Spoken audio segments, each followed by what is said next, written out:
Assalamualaikum warahmatullahi wabarakatuh. Selamat pagi anak-anakku. Pada kesempatan hari ini kita belajar tentang qada dan qadarnya Allah. Masih dalam mata pelajaran Akidah Akhlak kelas 6 semester 1 Senin 24 Agustus 2020. Mari kita baca basmalah. Bismillahirrahmanirrahim. Kompetensi dasar yang akan kita pelajari, yang pertama menganalisis iman kepada qada dan qadarnya Allah. Yang kedua menyajikan contoh qada dan qadarnya dalam kehidupan sehari-hari. Adapun tujuan pembelajaran, yang pertama dengan memahami siswa dapat menganalisis iman kepada qada dan qadarnya Allah SWT. Yang kedua, dengan mengamati siswa dapat menyajikan contoh qada dan qadar dalam kehidupan sehari-hari. Iman kepada qada dan qadar Allah merupakan rukun iman yang keenam. Di antaranya yang akan kita pelajari, pertama pengertian, kemudian perbedaan qada dan qadar, dalil-dalilnya, teladan serta hikmahnya. Khusus pada pertemuan kali ini kita akan belajar mengenai pengertian, perbedaan dan pengertian qada dan qadarnya Allah. Qada menurut bahasa adalah memiliki beberapa arti, yaitu hukum, ketetapan, perintah dan kehendaknya Allah Subhanahu wa taala. Sedangkan menurut istilah, qada adalah iradah atau kehendak Allah Subhanahu wa taala pada zaman azali tentang segala sesuatu yang ada di bumi ini dengan segala keadaannya. Kemudian qadar atau qadar menurut bahasa, qadar berarti kepastian, kuasa, nasib dan ukuran. Sedangkan menurut istilah, qadar adalah penciptaan sesuatu oleh Allah Subhanahu wa taala sesuai dengan ukuran dan keadaan tertentu yang menjadi Allah Subhanahu wa taala. Adapun perbedaan qada dan qadar Allah SWT, kalau qada yaitu suatu ketentuan dari Allah SWT atas makhluknya sejak zaman azali dan tidak bisa dirubah dengan apapun. Jadi hak mutlak Allah itu yang disebut dengan qada.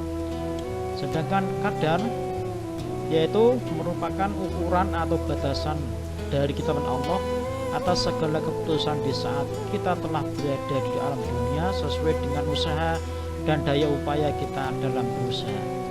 Qadar keterlibatan manusia dalam menentukannya, yang sering disebut dengan takdir. Qada dan qadar sering disebut dengan takdir. Takdir dibagi menjadi dua.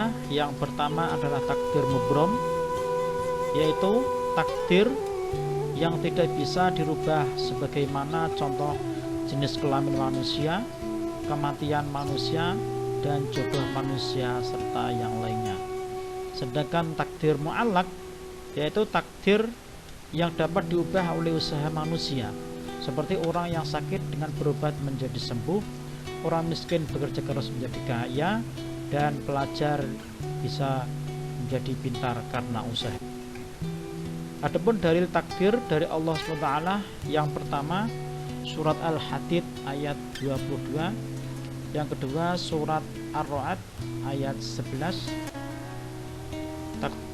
Dalil yang selanjutnya surat At-Taubah ayat 51, surat Al-A'la ayat 3, kemudian yang terakhir dalil dari hadis Nabi SAW, wa'lam anal ummata lau ijtama'at ala an yanfa'uka bisyai'in lam yanfa'uka illa bisyai'in qad katabahu Allahu laka wa in ijtama'u ala ayyadurruka bisyai'in lam yadurruka illa bisyai'in qad katabahu Allahu 'alaik.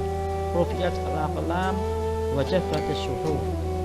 Yang artinya, dan ketahuilah jika umat bersatu padu untuk memberi manfaat kepadamu dengan sesuatu, maka tidak akan sampai manfaat itu kecuali yang telah ditetapkan Allah SWT untukmu.